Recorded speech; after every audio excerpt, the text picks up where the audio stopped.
edition of Radio Blasphemy. Yeah, no, don't touch my face. I always get that, and that's what I'm doing. So, a lot has happened since we last since the last podcast. And more importantly, the last podcast was a lot about comedy, and it was a good time. It was a Friday night hangout, and I had a lot of fun. I think what happened after that, it was almost like a crash, if you will, because it reminded me of good times. You know how we all got to hang out to different degrees with a lot of you. A lot of you are my friends, and a lot of you. We spent a lot of time together, even if it was not as often. But we definitely got to hang out, and I kind of missed that. Missed what life was like before all this has started. And I know there's a lot of people that are minimally impacted. They're out and about carrying on as their lives, and we will address that today. They're minimally impacted as to what's going on. And I think there's a big divide happening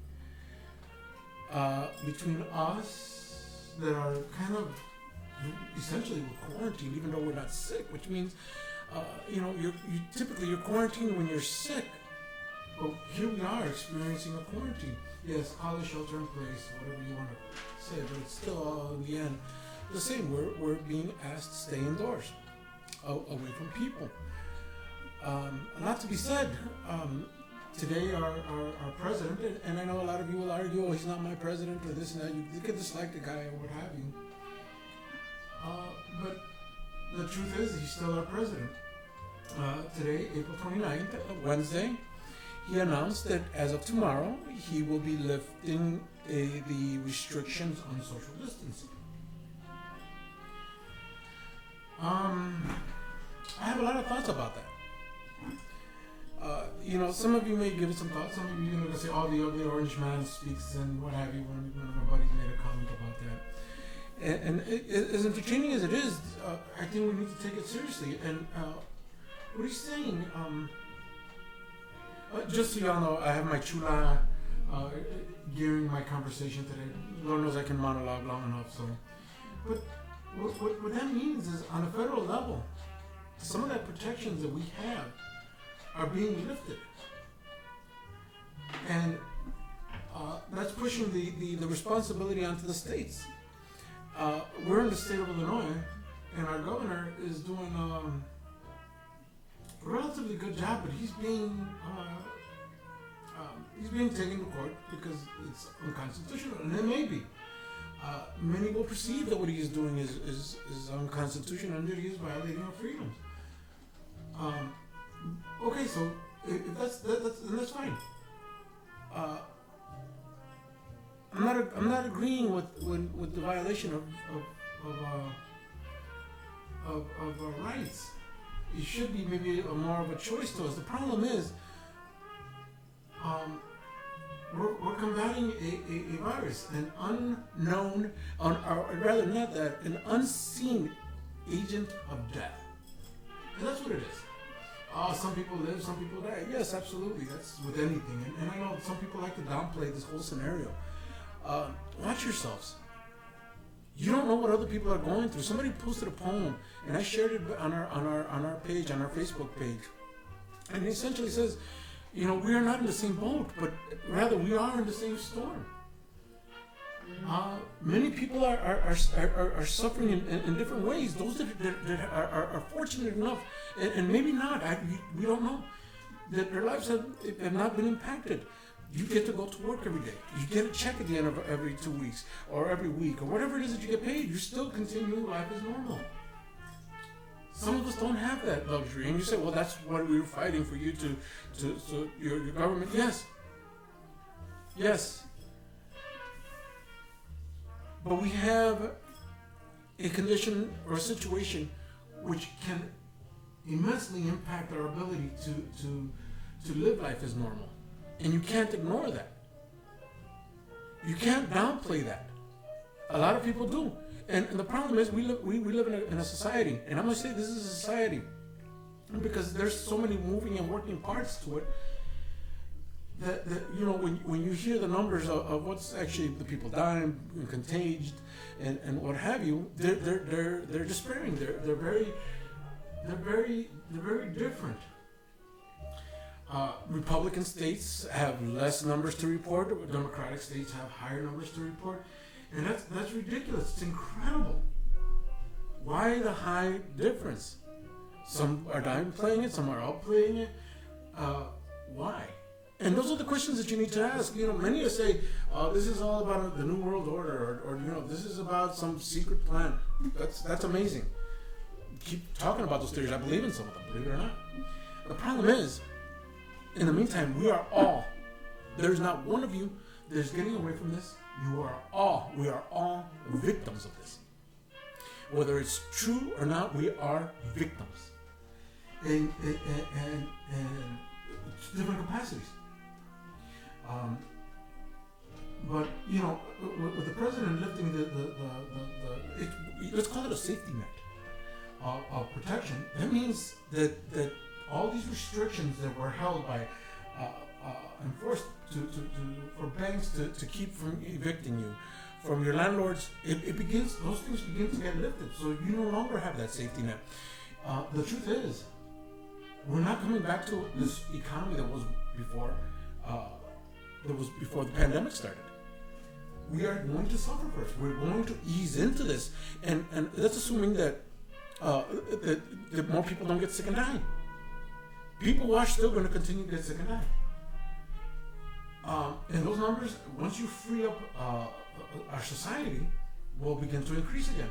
Now, with warmer weather, the end of flu season, sure, those numbers may begin to dwindle, but if any of you have ever noticed or have ever paid attention or have ever read on a history of viruses, there will be a second wave. And what's that going to look like? There's experimental drugs that are being, vaccines that are being tested, and they are, many people are resisting. It's justly so. You should be afraid of what we don't know. You can't accept everything as openly. Feel free to chime in anytime, Chula. So my Chula is just letting me monologue, but we have great conversations, and she's a great motivator for me. But if we don't proceed with caution, I'm not saying not to proceed. We need to move forward. Regardless. We can't live in fear, but we have to do it cautiously. And if we do it cautiously, we may be able to survive this. What does cautiously mean? We were given decent guidelines. But when you revoke those guidelines, that's kind of scary, because now they're saying, well, no, those don't matter. I mean, a week ago, and I don't know any of you that saw the actual video when our president was talking about injecting Lysol or disinfectants or whatever into the body. He sounded like an ignorant man that just didn't know any better. He was asking the question. He was like, well, I don't know, let the doctors decide. But that's a realistic question. Is there a process that would allow for us to, it's called medicine. I guess he was just thinking, injecting bleach, but, medicine is what you should be ingesting. The disinfectant would be medicine. I don't know why that thought would escape him, but that's what it was. I don't know. What are your thoughts, Chula? Well, it's a divide. 50-50. Some people have to go back to work. Some people have families they have to take care of, but then there are some people that have elderly people in their family, or people that have compromised immune systems, so they're kind of torn. What do? Do they go back, or Well, and that's the thing. Do you die living, or do you die in safety? Right. Or perceived safety? Which one is it? The divide. Personally, I'm a little aggravated by some of those that are knocking it, because the ones that seem to me that are knocking, are the ones that are fine. The healthy? The healthy. The ones that life has continued, I've said this before, we've been impacted for far longer, and not just because we haven't been sick, but we've been impacted far longer as a result of this little agent of death. And that's what he is. But but those that haven't don't see what the other side of that spectrum looks like. They have not been impacted. They have a job that says you're a frontline worker. Let's talk about and this is going to be a very good example. What is the president lifting restrictions? Well, this week alone, what they're talking about how the meat industry has been impacted. Not just the meat industry, the produce industry. They're destroying that. I'm sure there's logical reasoning as to why they're destroying rather than distributing. And so I think I read an article where farmers they put potatoes out in the middle of the field and just left it out there for people to grab. Well, some of them were destroying their own crops because of the fact they weren't able to withstand harvest them. They didn't want to see it. They didn't want to see their crops rot.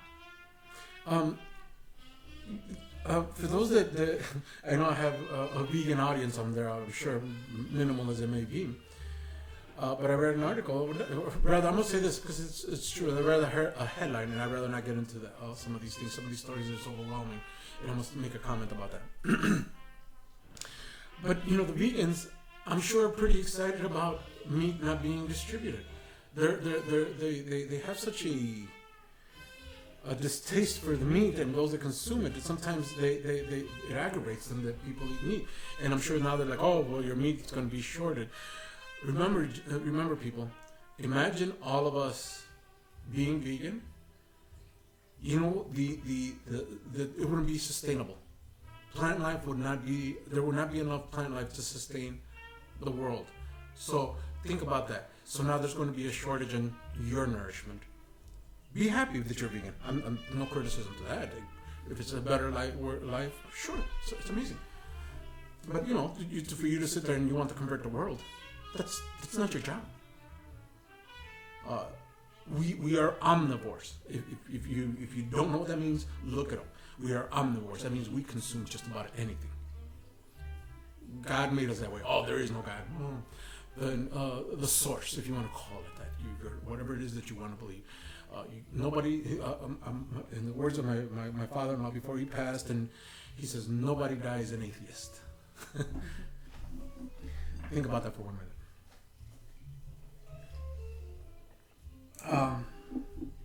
But yeah, it's so kind of going back. I'm gonna touch back on mentally. It's been draining.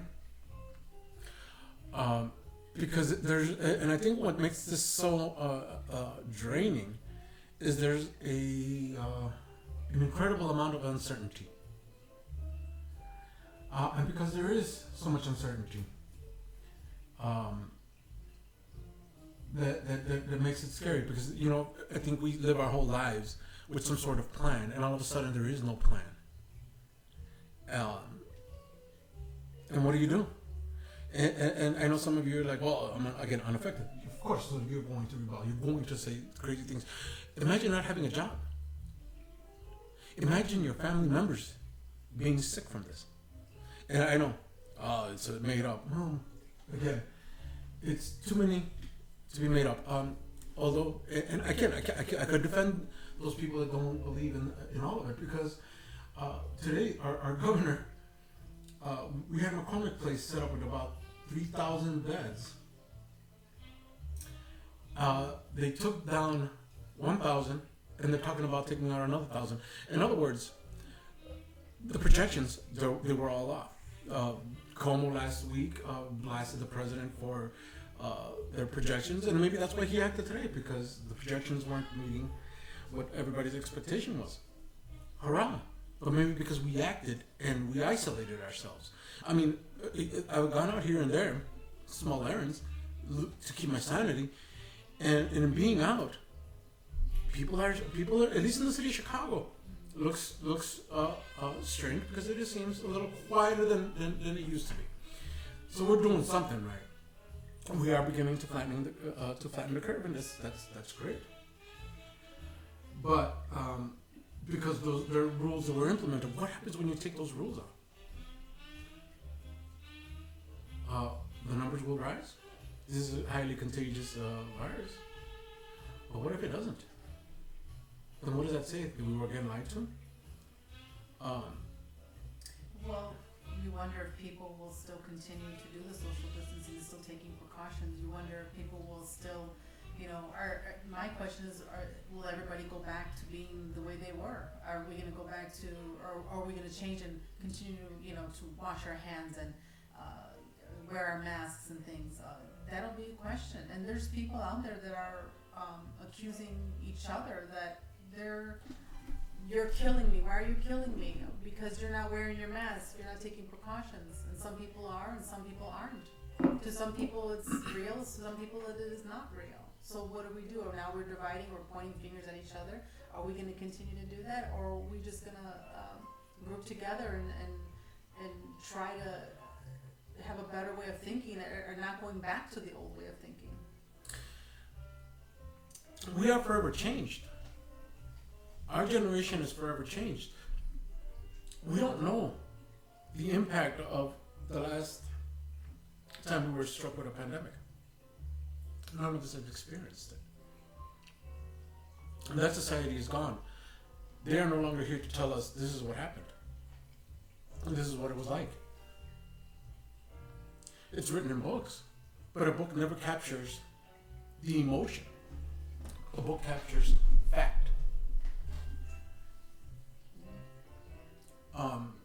I wonder how many of you have read a book that specifically talked about the Spanish flu.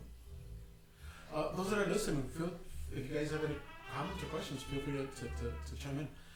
But there is what is black and white, and again, history is written by the victors. So those that died during the Spanish flu never got a chance to talk about it. Why? Their feelings, what they endured. We talk about the survivors. It's to me. This is because my chula just really pointed something out. People are, again, in this great divide that I'm talking about. People are. There's those that are living in fear, and if you are living in a relatively normal life, you're being attacked by those that live in fear, because here we are, and fear has been put into all of us. Some may accept it, some don't, but it's been definitely pushed. So we almost have a Gestapo type mentality. Turn them in, and that's scary. Even though for those that believe in the New World Order, this is a small theory of mine. Those that are functioning in by sheltering in, you are obedient. Obey. That's such a big thing when it comes to governments.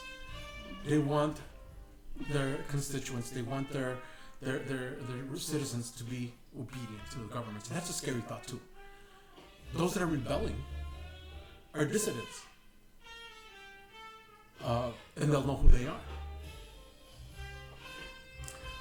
So this is, again, part of that great divide. So, if things do escalate, let's, again, this is crazy talk. Remember, on my description, I wrote down mentally unstable. Yes, I am mentally unstable these days. Not that I was ever actually really stable. I think I was always a little off. But I enjoyed that.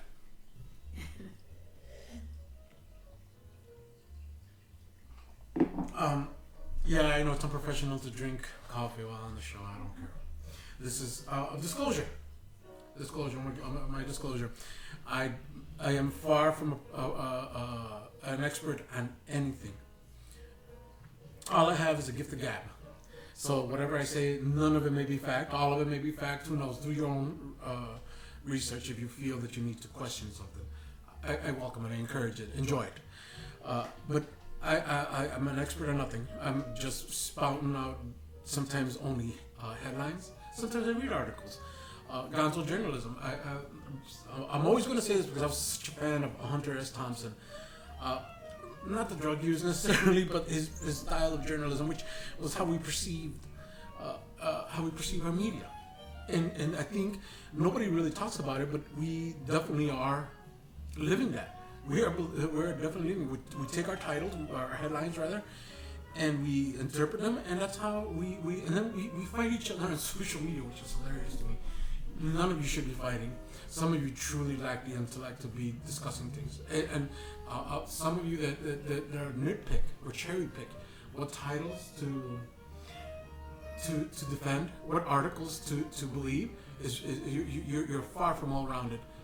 You need to read both sides of an argument. You truly do, and when you learn, you sound better, and it actually balances you out. Well, you research your facts, and you need to come with facts.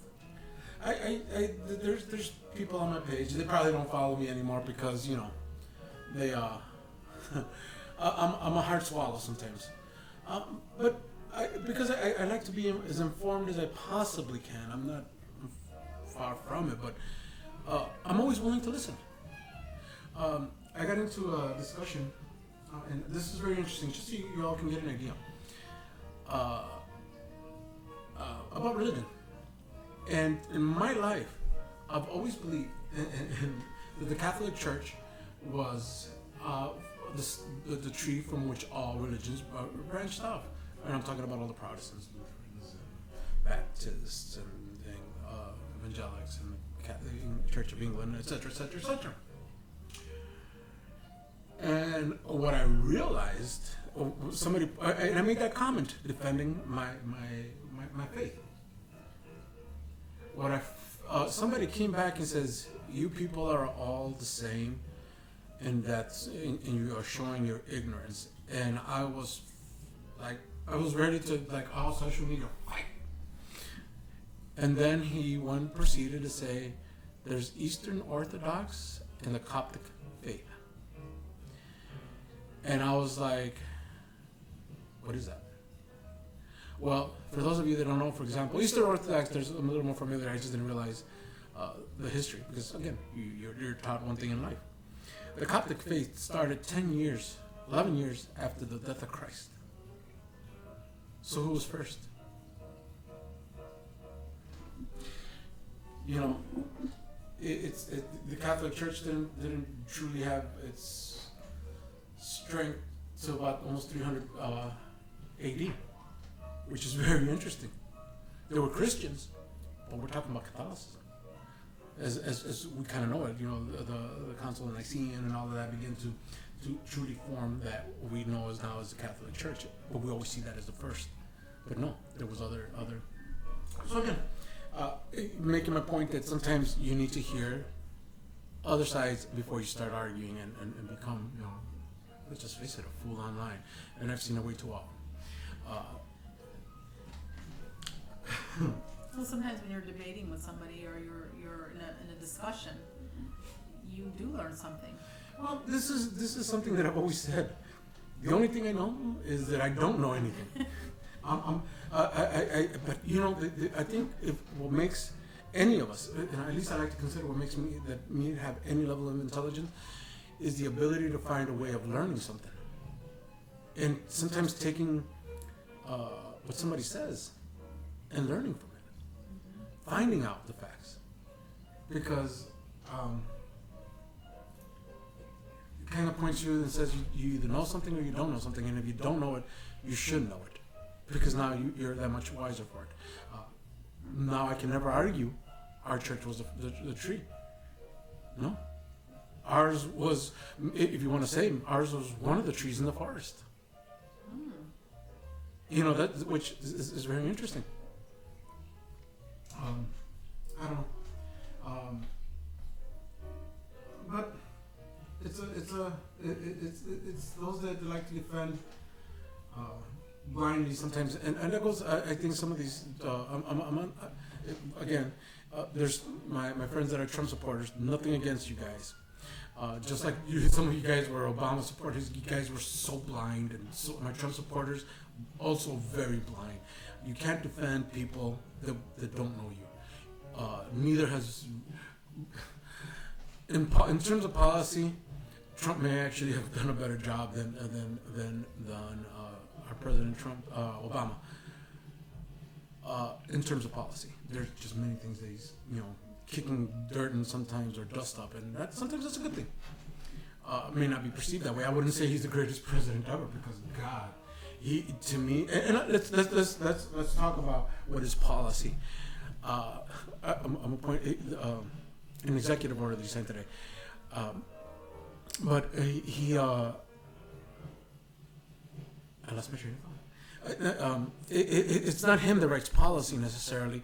He has people that write policy for him. There are people that govern. He's just the front. He's just the puppet, and there are others that are pulling the strings. So at the end of the day, maybe he looks like he has the final word, but let's just not give him more credit either. God on camera and on just anywhere, he just looks like an idiot to me. Our previous president, Obama, at least he looked intelligent. I'll give him that. It was more professional. Yeah, well, I'm finding that our state governors look much better on TV than our president. Our president looks like a buffoon. I'm sorry, but the fact is, he's, there's a balance. There's balance in the universe, because I always like to preach that. Balance in the universe. What does balance in the universe means? He looks like an idiot, but he's got good policies. Mine is, I'll go, again, we're going to discuss this whole racial thing. Just so y'all know, the wall isn't to keep Mexicans out, it's to keep us in.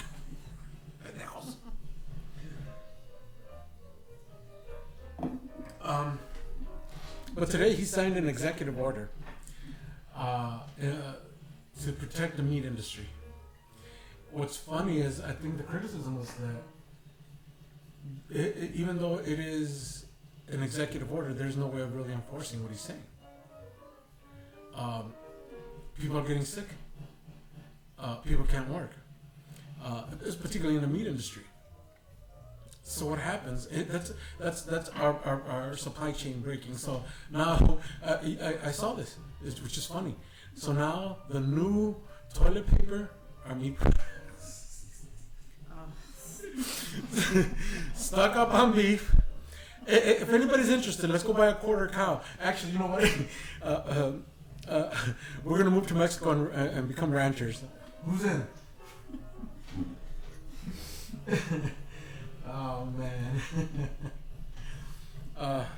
Well, it's interesting. You have the meat, then you have the farmers, and it makes you wonder what else is going to go. For now, well, we look. There's. Well, that's right. Even the milk. That was another. Well, yeah. Well, eggs, chickens. All of this is impacted. These are the things that we function on. What was that article about with Gates? Bill Gates had some affiliation. Which one? The vegan one? No. What I find interesting, somebody actually said, and this one I don't know if it's true, because this was a comment on something that I was reading. Because I find it not just the article and the headline, but people's comments. I like to read, because that gives me perspective on what people think. People are very interesting, and I think this is one of the things that I love about social media. You get to see the brilliance in people, and you get to see the god awful stupidity and all. So, but they were talking today. The comment was that California is going to be heading into phase 3 relatively soon. Already? Phase 3. We can't get into phase 1. What's that going to be like? Oh, so I don't know.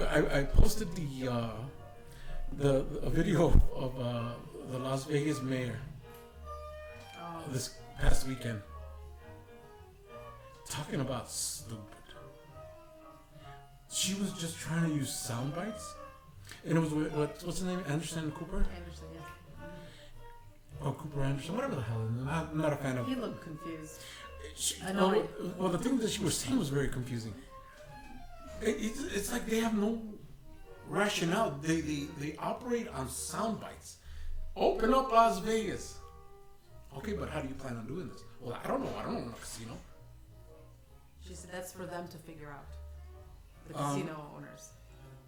Yeah. Because she didn't own one, so she didn't know. I guarantee you she has interests. Always. but you know, she said something interesting about control groups, or was it? It may have been whatever the. Yes, it was. She was good. Yeah. So here it is. Georgia is one of those states. Florida, California, obviously Nevada. I'm going to see what happens in those states, and that's going to indicate to me. I think you all should pay attention to that. Whatever happens in those states, those that are still practicing shelter in place will know if those numbers spike, because they are the states that are reporting less cases, according to them. What do they have in common, those states? Warm weather. What else? I believe they're Republican governors, except California. California, I think, is a Democrat. I'm not sure. Again, don't rely on me for sources of information. Well, weren't some of those states were the ones that went in late? They closed late, and now they're opening up. Florida was definitely the last on that list. I think they only went like 2 weeks or something.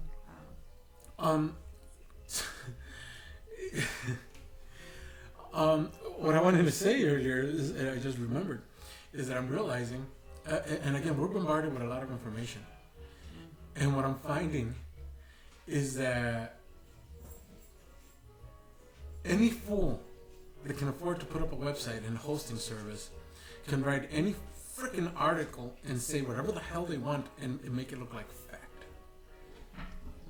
Anybody, think about that for 1 second. Leaning in either direction of any debate. All you need to register a domain costs about $11. Hosting is maybe about $100 a year, something like that. And then all you have to know is have a little know-how. And you can use something like WordPress, which needs minimal know-how. You can have a website, post these articles, and they can come off as fact. So just so you all know, most of what I say, anything that I say is probably not fact. Who cares? It doesn't matter. Can I have a little more coffee, please? It doesn't matter. Because there's always going to be some other fool that's going to pass his story off as fact. I'm just saying that you all just like to share these links to these articles and pass them off as fact. You guys are probably about as stupid as the fool that wrote it, because the fool that wrote it at least has one follower that he's convinced that's obviously you. And okay, yeah, I'm gonna take offense to that. Take offense to it. That shows how brilliant you are.